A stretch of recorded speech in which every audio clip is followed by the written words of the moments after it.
Hello, everyone. My name is Deanna Tyler, and I did my research project on organizational culture. So, we're going to just jump right in.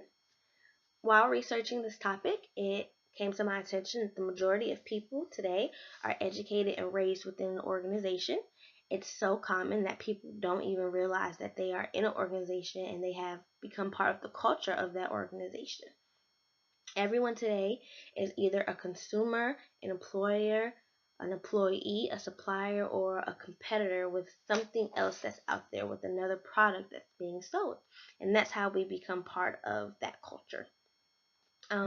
While researching, I I started with trying to figure out the building blocks of what makes an organizational culture, and I happened to stumble upon organizational behavior, which was great because that was the first thing that we learned in the beginning of this class.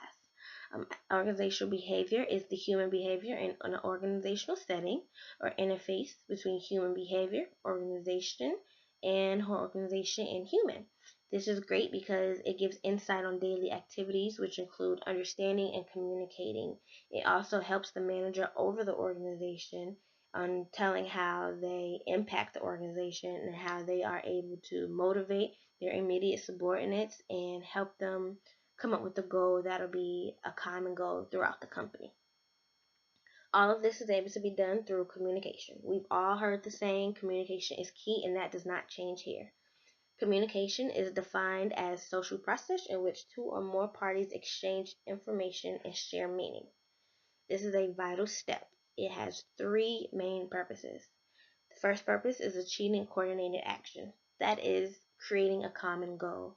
What does everyone that is involved in this organization want to happen? What are they trying to reach? The second purpose is sharing information. This is from the CEO level all the way to the newest person to join the organization.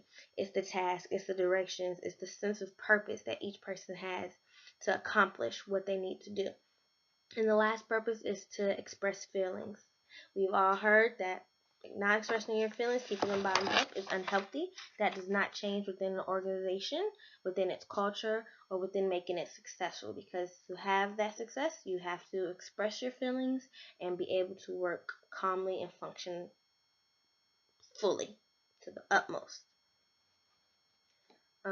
Continuing to develop an organizational culture is to try to figure out a definition. Surprisingly, what I found out in my research, there is no one definition for organizational culture. It's however you are able to define it. While I was doing my research, I found one that I feel like grasps the concept of what organizational culture is. It's by an anthropologist named Ouchi. I hope I'm saying his name correctly. Ouchi, just in case you want to look him up. His definition was a set of symbols, ceremonies, and myths that communicate the underlying values and beliefs of an organization to its employees.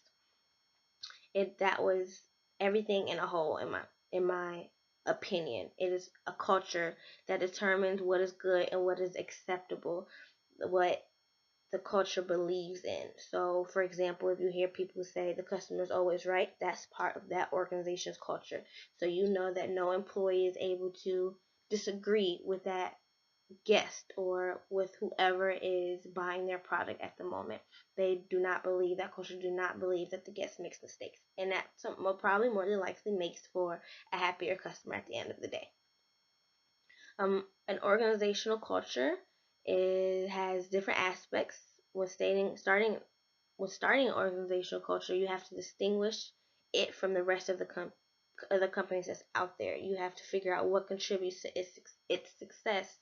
What and how the company does is really based on the culture, which is standing behind it strongly. So establishing a culture starts with creating values, which are the basic beliefs, and it shapes the strategy that the company is going to use. So creating cultural values, it's what the employees need to have, what they act on for the organization, and it has to have strategic values as well. The strategic values are embedded into the beliefs of the organization, embedded into the belief of their success. Without the strategic values and the shapes that will basically define what the strategy is, you basically have a disaster. You can't have a successful organizational culture without having both of them. The next step in having a successful organization culture is to create a vision. The vision is the direction that you want the organization to go in. So it's basically that goal. In this amount of time, this is what I want the organization to be. This is where I want it to be. So that is the vision. I can use Olive Garden as an example because I worked there for 2 years, so I understand it a little bit more. But Olive Garden has the vision of 100% guest delight. So they had to figure out how to make the customers happy and perfect it. They have to figure out what the goal was, and that's to create a fine dining experience with an Italian atmosphere. And their strategy, music, lighting, floor planning, training, all of this went into making this vision come true. The value of the employees for Olive Garden is anything to make a guest happy. That is within reason. We treat them like family. When you're here, you're family. I know everyone has heard that, and that is the vision, that is the goal that we are trying to accomplish. The third step in creating a cultural organization is initiating implementation strategies. So you have to build values and initiate action that are needed to complete the goals. You focus on the appearance.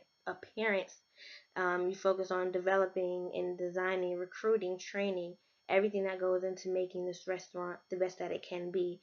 Using Olive Garden as an example, again, I am a host, I am a to-go specialist, and I am a server. In which each position, even though I've been there and I knew the basis of everything, I had to redo training and I had to prove that I was ready for this particular position and all of the responsibility that goes with it. That was my new goal, and my goal was to be the best host or the best to go specialist or the best server that I could be. This does not only talk about the front of the house, but also the back of the house, where we have a mutual respect for each other.